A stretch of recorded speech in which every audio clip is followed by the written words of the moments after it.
ಗ್ರಾಮೀಣ ಅಭಿವೃದ್ಧಿ ಯೋಜನೆ ಅದು ಮನೆ ಮಾತು ಅಂತ ಎಲ್ಲರಿಗೂ ಕೂಡ ಗೊತ್ತಿದೆ. ನಮಗೆ ಎಲ್ಲರಿಗೂ ಕೂಡ ಚೆನ್ನಾಗಿ ಗೊತ್ತಿದೆ. ಜಾಲಿ ಮರಕ್ಕೆ ಹೆಗಡೆಯವರೇ ಯಾರೂ ಕೂಡ ಕಲ್ಲನ್ನು ಹೊಡೆಯೋದಿಲ್ಲ. ತಾಳೆ ಮರಕ್ಕೆ ಯಾರೂ ಕೂಡ ಕಲ್ಲನ್ನು ಹೊಡೆಯೋದಿಲ್ಲ. ಸಿಹಿಯಾದ ಹಣ್ಣನ್ನ ಬಿಡುವಂತಹ ಮರಕ್ಕೆ ಎಲ್ಲರೂ ಕೂಡ ಕಲ್ಲನ್ನು ಹೊಡಿತಾರೆ ಅಂತ.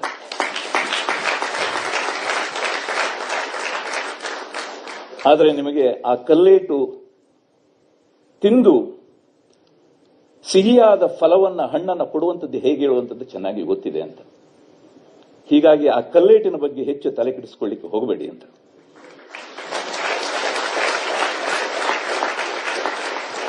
ನೀವು ಯಾವತ್ತೂ ಕೂಡ ಫಲ ಕೊಡುವಂತಹ ಒಂದು ಮರ. ಹೇಳುವವರು ಹೇಳ್ತಾ ಇರ್ತಾರೆ, ನೀವು ಮಾಡುವವರು ಮಾಡ್ತಾ ಇರ್ತೀರಿ. ನಿಮ್ಮ ಕೆಲಸವನ್ನ ನೀವು ಮುಂದುವರಿಸಿ ಅಂತ ಹೇಳುವಷ್ಟು ದೊಡ್ಡ ವ್ಯಕ್ತಿ ನಾನಲ್ಲ, ಆದರೆ ಅದು ನಿಮಗೆ ಗೊತ್ತಿದೆ.